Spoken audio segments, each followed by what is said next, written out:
This part 2 is the second 10-minute segment of a 3-part recording of Jensen Huang's entire 30-minute talk in Stanford. The video was recorded on a handheld cell phone further away from the stage.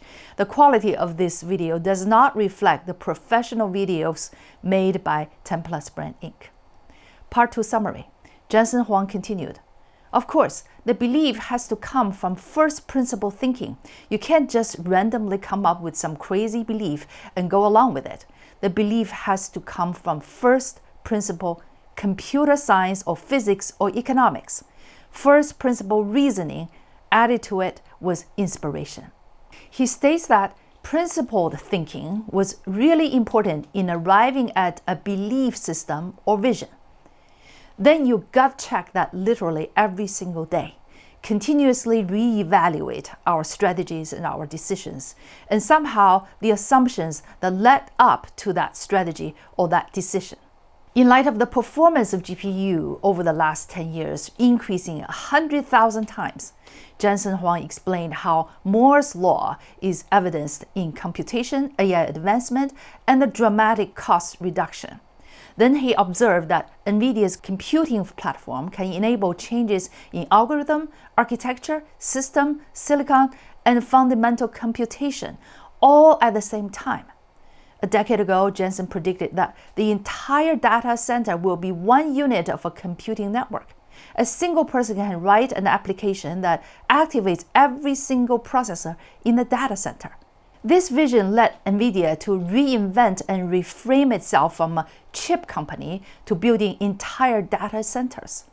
Today, they architect a nominal computer from the ground up and build every single piece of technology within it, valued at $50 billion.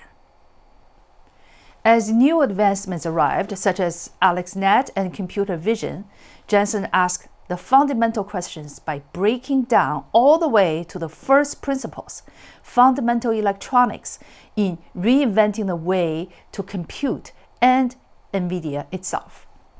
Going back to Moore's law, when AI technology's cost drops by 100,000 times every 10 years, it becomes a commodity everybody should squander. When a large language model that can memorize and generalize from all of the data of humanity.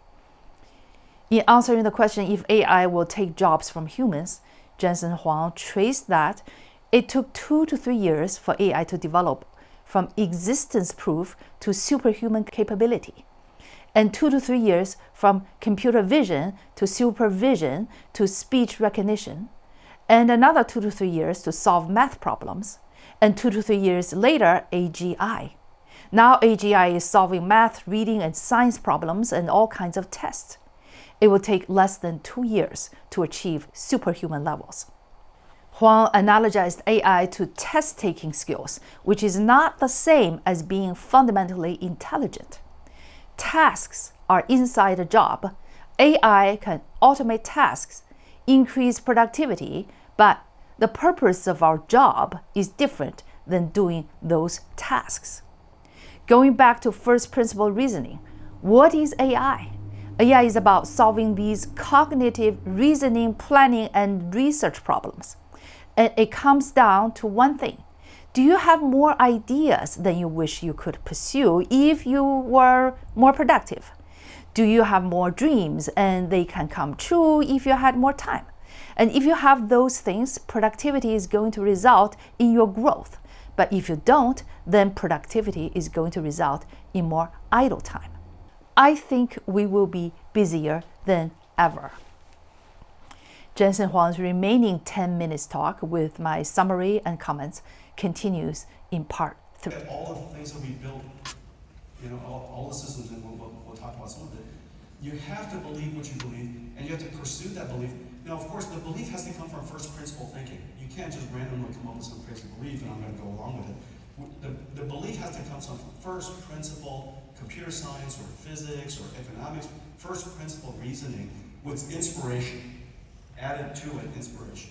And that principle thinking, this foundational thinking, is really important in everything that we do, but when you ultimately arrive at a belief system, a vision, if you will, then you gut check that literally every single day. You know, I'm always reevaluating our decisions.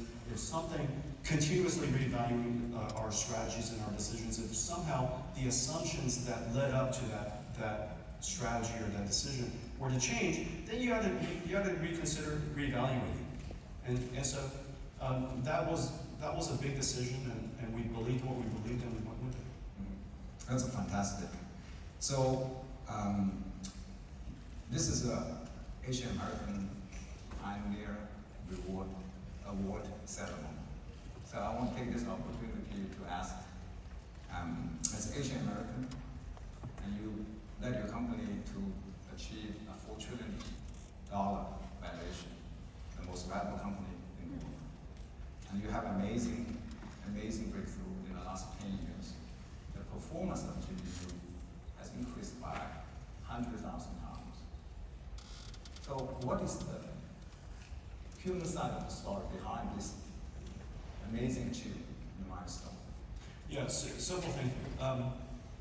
Moore's Law is 10 times every 5 years, so 100 times every 10 years. And in the last 10 years, we've advanced artificial intelligence by about 100,000 times. The first observation is that our computing platform can enable us to change the algorithm, change the architecture, change the system, change the silicon, and change how we do fundamental computation, basically all at the same time. And we've expanded how we think about computation. About a decade ago, I told the company that the entire data center is going to be one unit of computing now. And a single person will be able to write an application that activates literally every single processor in the data center. That idea never existed before. And we reasoned about, okay, that future were to happen, what would we have to reinvent? What are the things that Nvidia would have to become good at? How do we think about our own work? And notice we went from a chip company to now we build entire data centers. And you know, a nominal computer for us these days could be $50 billion. And you know, $50 billion is just a massive undertaking. And we're a company today that could start from I can imagine a blank sheet of paper in front of me and literally architect the entire giant computer from the ground up, and we built every single piece of technology within it. That reframing of our company was important in getting here. Now, that 100,000, what does that mean? You know, oftentimes when something happens, in the case of AlexNet, we all saw computer vision become quite effective. Everybody was interested in it. A lot of people were impressed by it. In our case, what we asked ourselves is, what was achieved? Why was it achieved? What does it mean to computing? And where can it go? And so those fundamental questions, when broken down, all the way down to fundamental electronics, allowed us to reinvent everything from the way we compute, the way we do software, the way we develop. Our company has changed. And so you want to reason everything all the way back to first principles. Now, 100,000, what does 100,000 mean? Well, let's break it down back to first principles. Remember, the reason why Moore's Law was so powerful is it was the greatest technology force, deflationary force, depreciating force the world's ever known. That's a big idea. That something that cost a dollar 10 years ago is a penny today. Now, how would that change everything that you do if something important cost a dollar 10 years ago, cost a penny today?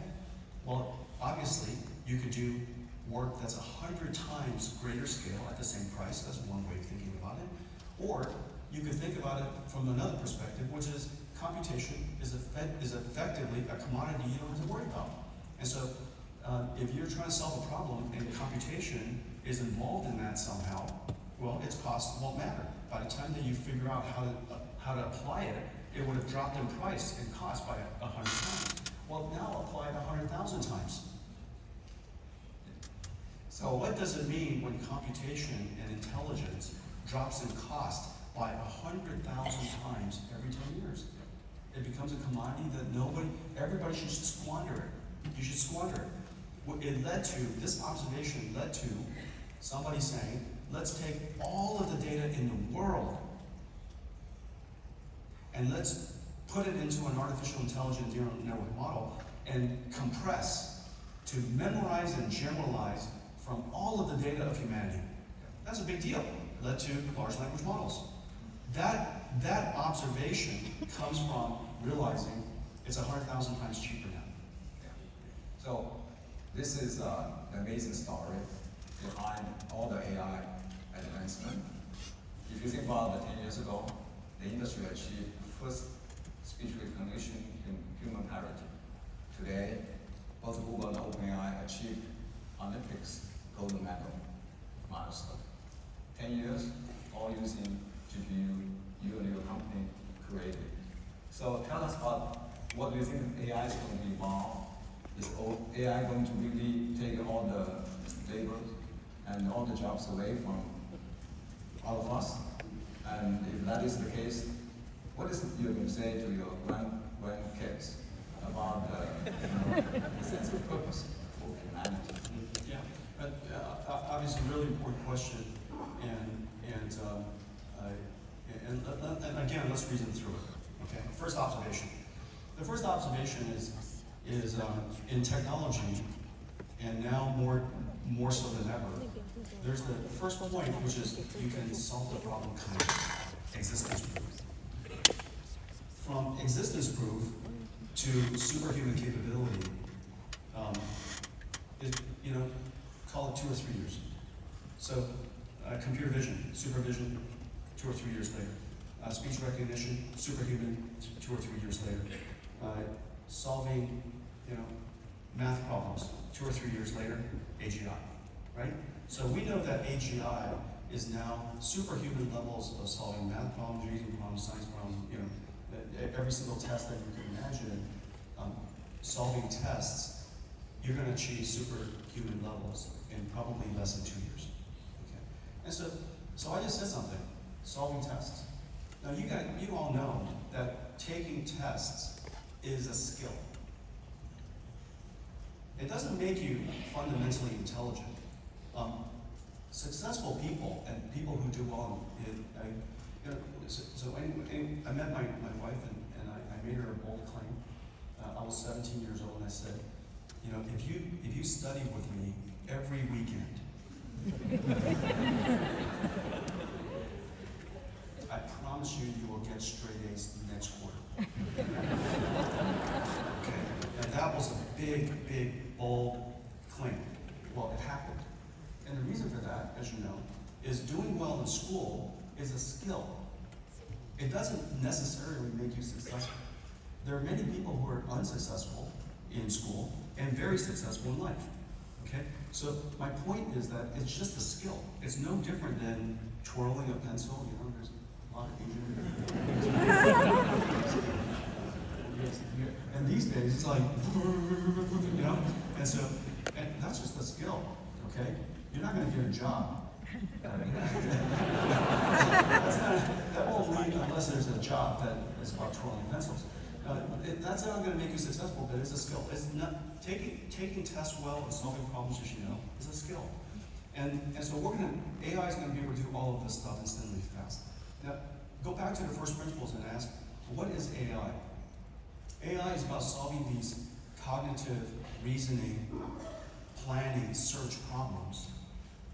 If you could frame a problem in that context, we could now solve it incredibly fast at almost no cost with incredible capabilities. Okay. And so for a lot of companies, what that means is that the productivity of your company is going to, of your people are going to go incredibly high. You have to realize that you and I, we have a job, and inside our job, there are tasks. And those tasks can be automated. Those tasks are being automated, our jobs are not. The purpose of our job is different than doing those tasks. It involves those tasks. And so those tasks are going to be done incredibly well now. Companies are going to be very, very productive, society is going to be very productive, and it comes down to one thing. Do you have more ideas that you wish you could pursue if you were more productive? do you have more,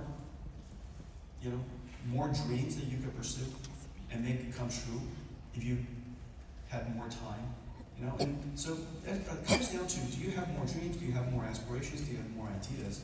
And if you have those things, then productivity is going to result in your growth. But if you don't, then productivity is going to result in more idle time. And so I think that that's the bottom line. I think it is more likely that we will be busier than ever.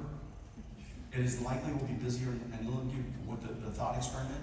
Suppose, as you're working in a collaborative team, or maybe you're a manager, or maybe you're a professor and you have a bunch of research assistants. Suppose you gave the research assistant a problem and the answer comes back not in a week, but it came back in a second. So my question is, are you going to be busier or less busy?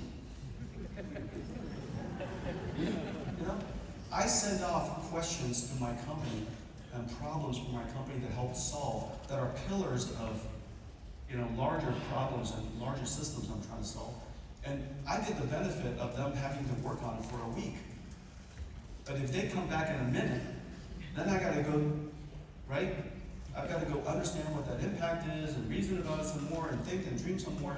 And so I think that the answer is because we have so many dreams and problems and challenges and hopes and all that ideas, I think we're going to be busier than ever. All right.